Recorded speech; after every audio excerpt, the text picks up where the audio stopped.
എടവക്കൂറിന് ശേഷം അടുത്തതായിട്ട് വരുന്നത് മിഥുനക്കൂർ.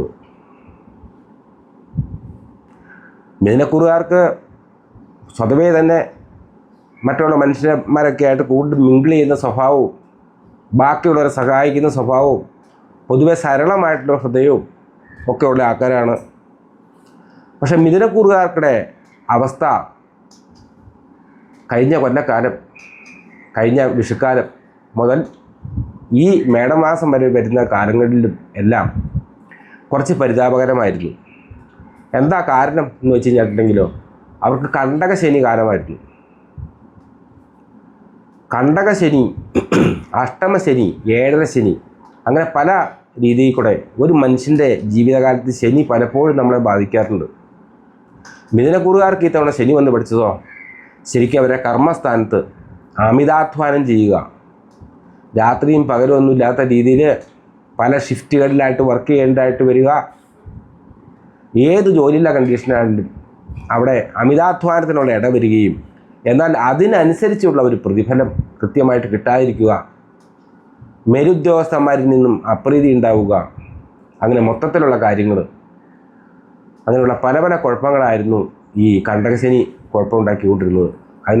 അതിനോടൊപ്പം തന്നെ കാൽമുട്ടുകൾക്ക് കീഴോട്ട് അല്ലെങ്കിൽ കാലുകൾക്ക് പരിക്കേൽക്കുക, വാതരോഗം ഉണ്ടാവുക, അതുപോലെ പല പല ചികിത്സകൾക്ക് വിധേയനായിട്ട് വരിക, എന്തെല്ലാം കാര്യങ്ങളൊക്കെ ഉണ്ടെങ്കിലും പൊതുവെ മനസ്സമാധാനത്തിന് നഷ്ടം വരിക, അതുപോലുള്ള പല പല കാര്യങ്ങൾ കണ്ടകശനി സംഭവിക്കുന്നത് 4-ാം ഭാഗത്ത്, 7-ാം ഭാഗത്ത്, 10-ല്, ചന്ദ്രാൻ 4-ല്, 7-ല്, 10-ല് ഇങ്ങനെ പല സ്ഥലങ്ങളിലും ശനി വരുമ്പോഴാണ് കണ്ടകശനി വരുന്നത്.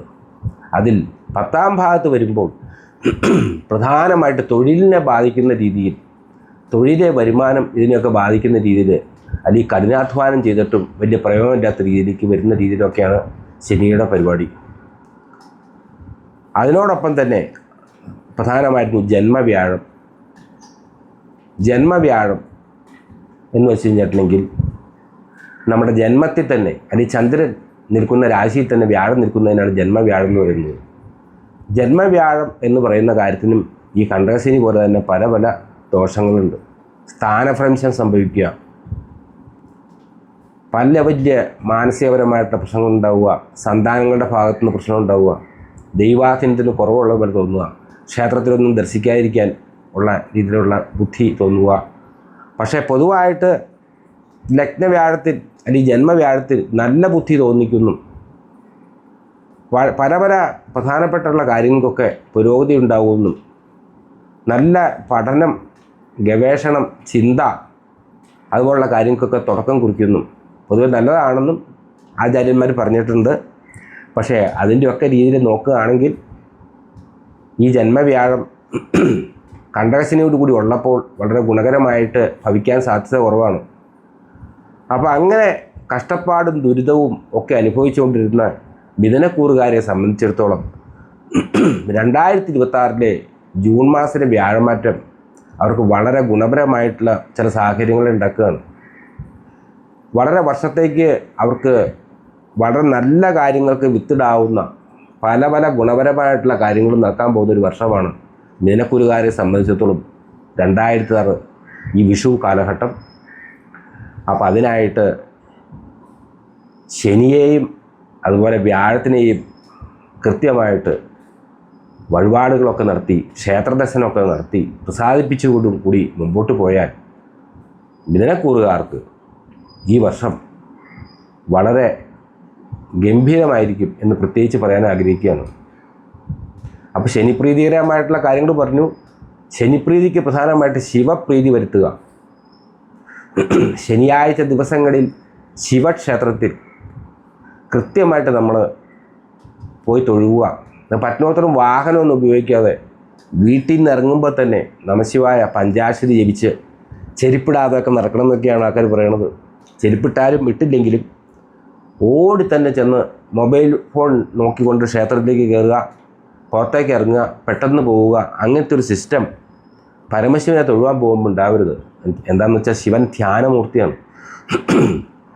കുറച്ച് നേരത്തെ തന്നെ നമ്മൾ ജപം ഒക്കെ നടത്തിക്കൊണ്ട് പറ്റുമെങ്കിൽ നടന്നു പോയി വേറെ കാര്യങ്ങളൊന്നും ആലോചിക്കാതെ പരമശിവനെ പോയി തൊഴുകയും അതിനുശേഷം മരണത്തിൻ്റെ ആളായിട്ടുള്ള ശനിക്ക് നമ്മുടെ സാമ്പത്തികത്തിനും മരണം, സാമ്പത്തികത്തിൻ്റെ മരണം, നമ്മുടെ സങ്കല്പത്തിൻ്റെ മരണം, നമ്മുടെ പ്രതീക്ഷകളുടെ മരണം, അങ്ങനെ പല പല രീതിയിലുള്ള മൃത്യുവിൽ നിന്ന് അല്ലെങ്കിൽ ഇത്യാദി മൃത്യുക്കളെ തന്നെ ആളാണ് ശനി എന്നാണ്. അപ്പോൾ ആ ശനിയുടെ മൃത്യുഭാവങ്ങളിൽ നിന്ന് രക്ഷപ്പെടാൻ വേണ്ടി ശനിയാഴ്ചകളിൽ പരമശിവന് മൃത്യുഞ്ജയ പുഷ്പാഞ്ജലി നടത്തുക, മൃത്യുഞ്ജയ മന്ത്രാർച്ചന നടത്തുക. അതുപോലെ തന്നെ ശനി പോലെയുള്ള ഈ കണ്ടകശനി പോലുള്ള സമയങ്ങളിലൊക്കെ ചില നെഗറ്റീവ് ആയിട്ടുള്ള രീതിയിലുള്ള ചിന്തകൾ, നെഗറ്റീവ് ആത്മാക്കൾ അങ്ങനെയൊക്കെ വന്ന് പലതും നമ്മളെ ബാധിക്കാനിടയുണ്ട്. അപ്പോൾ അതിനോടൊപ്പം തന്നെ ഈ മൃത്യുഞ്ജയ പുഷ്പാഞ്ജലി നടത്തുമ്പോൾ അതിനോടൊപ്പം തന്നെ അഹോരമന്ത്രം കൊണ്ടും പുഷ്പാഞ്ജലി നടത്താൻ നല്ലതാണ്. അപ്പോൾ ശനിയാഴ്ച ദിവസങ്ങളിൽ വിളക്ക്, കൂവളമാല, മൃത്യുഞ്ജയ പുഷ്പാഞ്ജലി, അഹോരമന്ത്രാർച്ചന, അതിനോടൊപ്പം ധാര ഇവ നടത്തുക. എത്ര മോശമായിട്ടുള്ള ശനിയാണെങ്കിൽ പോലും ആ ശനിയുടെ ഉപദ്രവം കൂടി രക്ഷപ്പെടും.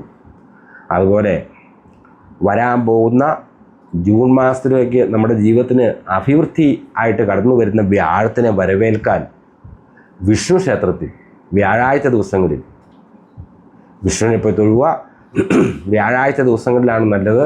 അതുമാതിരി നെയ്വിളക്ക്, തുളസിമാല, ഭാഗ്യസൂക്ത പുഷ്പാഞ്ജലി, പാൽപ്പായസ നേദ്യം ഇവ നടത്തുക. വിഷ്ണു സഹസ്രനാമം ജപിക്കുക. സപ്താഹങ്ങൾ നടക്കണേ, ഭാഗവത സപ്താഹമൊക്കെ നടക്കണേ ക്ഷേത്രങ്ങളിൽ പോയി തൊഴുക, അവിടുത്തെ പ്രഭാഷണങ്ങൾ കേൾക്കുക, പ്രസാദ വീട്ടിലൊക്കെ പങ്കുകൊള്ളുക. അതുമാതിരി വ്യാഴാഴ്ച ദിവസങ്ങളിൽ കളഭം എന്ന് വെച്ചിട്ടുണ്ടെങ്കിൽ ചന്ദനവും മഞ്ഞളും കൂടി ചേർത്തുണ്ടാക്കണേ നല്ല ക്വാളിറ്റിയുള്ള കളഭം തൊടുക. പൊതുവെ മഞ്ഞ വസ്ത്രങ്ങൾ, ചന്ദന കളറുള്ള വസ്ത്രങ്ങൾ ഇതൊക്കെ ധരിക്കുക. അതുമാതിരി ഈ മഞ്ഞ ചരട് മേടിച്ച് വിഷ്ണു ക്ഷേത്രത്തിൽ പൂജിച്ച് മേടിച്ച് വലത്തെ കൈ കെട്ടുക. ജാതക കാര്യങ്ങളൊക്കെ നോക്കി മഞ്ഞ പുഷ്യരാഗം ധരിക്കുക. അങ്ങനത്തുള്ള കാര്യങ്ങളെല്ലാം മീനക്കുറുകാർക്ക് വളരെ നല്ലതാണ്. അതിനോടൊപ്പം തന്നെ നിങ്ങൾക്ക് വളരെ വിശ്വാസമുള്ള ഒരു സ്വാത്വികനായിട്ടുള്ള ജ്യോത്സ്യനെ കൊണ്ട് നോക്കിച്ച് ഇപ്പോഴത്തെ നിങ്ങളുടെ ദശാകാലങ്ങൾക്കുള്ള പരിഹാരവും കൂടി ചെയ്തു കൊണ്ടാൽ 2026 ഈ വിഷുക്കാലം മിഥുനക്കുറുകാർക്ക് വളരെ മനോഹരമാണെന്ന് കാണപ്പെടുന്നു.